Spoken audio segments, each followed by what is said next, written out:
Hello ખેડૂત મિત્રો, બોલતો પોપટ યુટ્યુબ ચેનલમાં આપનું હાર્દિક સ્વાગત છે.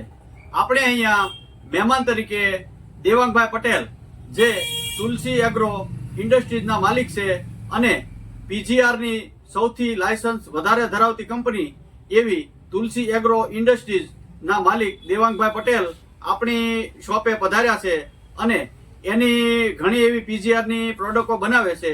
તેમાંથી એક પ્રોડક્ટ છે રંગીલા, જે ફ્લાવરિંગથી લઈ અને ફ્રૂટિંગ સુધીનું કામ કરશે એવી પ્રોડક્ટ છે રંગીલા. એની વિશેષ માહિતી આપશે આપણે દેવાંગભાઈ પટેલ.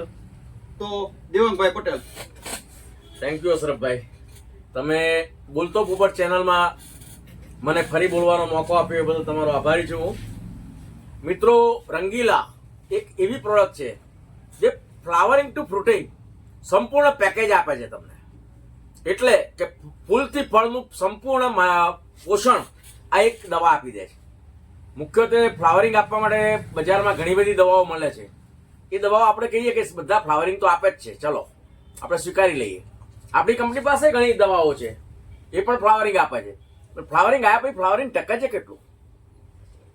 ફ્લાવરિંગ આપતી દવા જે કંપનીઓની દવાઓ છે એમાં પણ કંપનીઓ કહે છે કે 10 થી 15% ઉત્પાદનમાં વધારો આવશે, પણ ફ્લાવર તો લગભગ 40 થી 50% વધી જતા હોય છે. તો ઉત્પાદન કેમ 40 થી 50% નથી આવતું? મુખ્ય કારણ છે જે ફ્લાવર આવે છે એ ટકતા નથી ને ગરી જાય છે. તો ફ્લાવર ડ્રોપિંગ થવાનું મુખ્ય કારણ શું છે એ પહેલા આપણે જાણવું પડશે. તો ફ્લાવર ડ્રોપિંગ થવાના મુખ્ય 3 કારણો છે. સૌથી પહેલું કારણ છે વાતાવરણની અસરના કારણે ફ્લાવર ડ્રોપિંગ થાય છે. બીજું કારણ છે, તમે જોયું હશે કે જ્યારે ફ્લાવર આવે છે તો ફ્લાવરની ડંડી ઉપર એક કાળું ટપકું પડે છે અથવા તો રિંગ બને છે.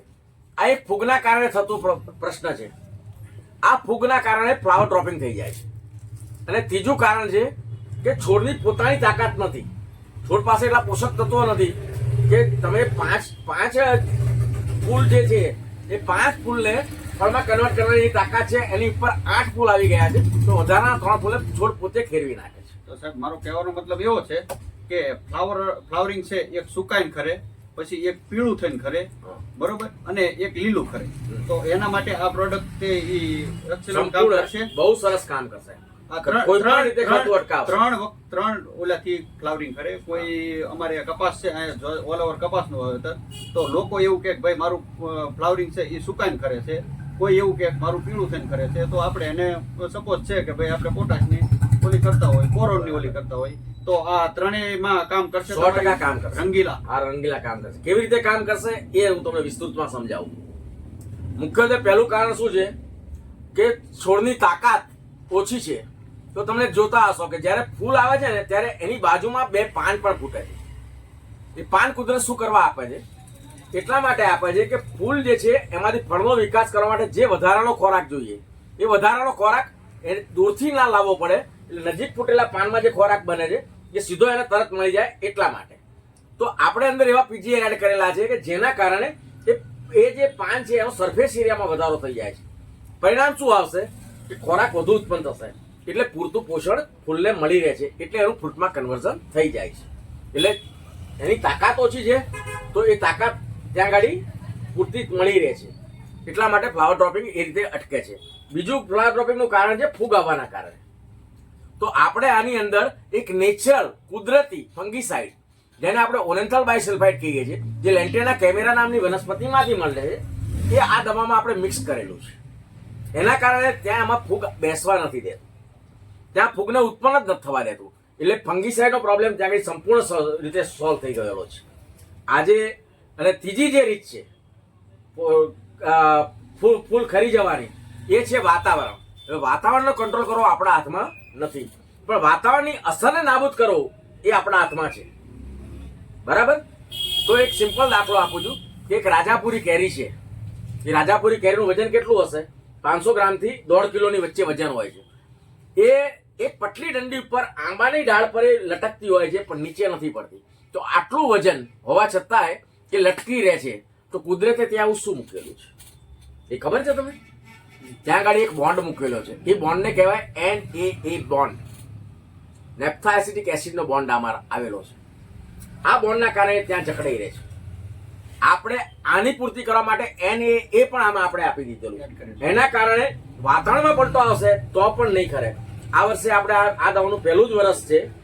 આપણે એવી જગ્યાએ પણ દવાનો રિઝલ્ટો લીધા છે કે દવા છાંટ્યાના બીજા દિવસે ભરપૂર વરસાદ થયો છે, ખેતરમાં પાણી ભરાયા છે, પણ ફ્લાવર ડ્રોપિંગ નથી થયું સાહેબ. આટલા સારા પરિણામ આપણને મળ્યા છે. એટલે ફ્લાવર ડ્રોપિંગ સંપૂર્ણ અટકાવી દે છે તે આ ખાસિયતના કારણે. હવે બીજી વાત રહી આપણી દવા શેના માટે? ફૂલથી ફળ સુધી. ફળના વિકાસ માટે બાયોસ્ટિમ્યુલન્ટના અંદર કઈ વસ્તુઓની જરૂર પડે? સૌથી પહેલું શું જરૂર પડે? તો 4 વસ્તુની જરૂર પડે: બોરોન, પોટાશ, સાયટોકાઇનિન અને ફોલિક એસિડ. હા, સાયટોકાઇનિન અને ફોલિક એસિડ એ બાયોસ્ટિમ્યુલન્ટ કેટેગરીની વસ્તુ છે. પોટાશ અને બોરોન એ ન્યુટ્રિશન કેટેગરીની વસ્તુ છે. આપણે બાયોસ્ટિમ્યુલન્ટ બનાવીએ છીએ એટલે આપણે બાયોસ્ટિમ્યુલન્ટ અંદર આપેલા છે. એટલે અંદર સાયટોકાઇનિન અને ફોલિક એસિડ બંનેનો સમાવેશ કર્યો છે. સાયટોકાઇનિનનું કામ શું છે કે ફળનો વૃદ્ધિ ઝડપી કરાવે છે. ફળના અંદર સેલ એલોંગેશન અને સેલ ડિવિઝન એટલે કોષની વૃદ્ધિ અને કોષ વિભાજનની ક્રિયા કરાવે, જેના કારણે ફળની વિકાસ ઝડપી થાય છે. સાઈઝ વધારે. એ જ વસ્તુ આપણે સાઈઝ વધારવા માટે અંદર સાયટોકાઇન આપ્યું છે. અને ફોલિક એસિડ ગર્ભને યોગ્ય બનાવે, છોડના જે ફળના ગર્ભને યોગ્ય બનાવે. એટલે આ બંને વસ્તુ આવી ગઈ છે. એટલે એના કારણે ફળની ચમક, વજન અને શાઇનિંગ, વજન અને સાઈઝ બધામાં વધારો થાય છે. આ એક બેસ્ટ પેકેજ છે. બહુ સારા પરિણામો આવ્યા છે. મગફળીમાં, કપાસમાં, ત્યાર પછી ચણામાં, તમામ કઠોર વર્ગના પાકોમાં આનો ભરપૂર ઉપયોગ થયો છે આ વર્ષે. શાકભાજીના અંદર બહુ સારા પરિણામ આવ્યા છે. આજે જ એક નજીકના ગામમાં હું જઈને આવ્યો, મરચાના અંદર એમને બહુ સારા પરિણામ આવ્યા છે, અતિશય સારા પરિણામ. તમારે અહીંયા મરચીનું વાવેતર બહુ, અને બીજું આમાં એમિનો એસિડ અને પ્રોટીન એવું બધું હા એ પણ અંદર છે. એ એટલા માટે છે કે જે મેં તમને કીધું કે છોડના પાનમાં વૃદ્ધિ કરવી હોય એટલા માટે સારા પીજીઆરમાં આ બધું આપણે અંદર એડ કરીને ઓલરેડી આપેલું છે. એટલે સંપૂર્ણ પેકેજ છે આની અંદર. અને અહીંયા જે ખેડૂતોએ મેં તો વેચ્યું છે, પણ જે ખેડૂત લઈ ગયા છે એ બધાનું કહેવાનું એવું થાય છે કે ભાઈ રંગીલા છે એનું બહુ સારું એવું રિઝલ્ટ છે. અને નો ખબર હોય એવા ખેડૂતને તમે ખાલી આપો અને પછી ખેડૂત લઈ જશે અને બીજા ખેડૂતને પણ કહેશે કે રંગીલા સારી એવી પ્રોડક્ટ છે, બરોબર. અને આપણને સાહેબે જે રંગીલા વિશે અને ફાલથી લઈ અને ફ્રૂટિંગ સુધીની જે આપણને માહિતી આપી એ બદલ આપણે દેવાંગભાઈ પટેલ જે તુલસી એગ્રો ઇન્ડસ્ટ્રીઝના માલિક છે અને સારી એવી પીજીઆરના વધુ લાયસન્સ ધરાવતી કંપનીના માલિક એવા ભાઈ દેવાંગભાઈ પટેલ અમારા એગ્રોની મુલાકાત લીધી. અને ખાસ કરીને તો બોલતો પોપટ યુટ્યુબ ચેનલમાં એ આવ્યા એ બદલ હું દેવાંગભાઈ પટેલનો આભાર માનું છું.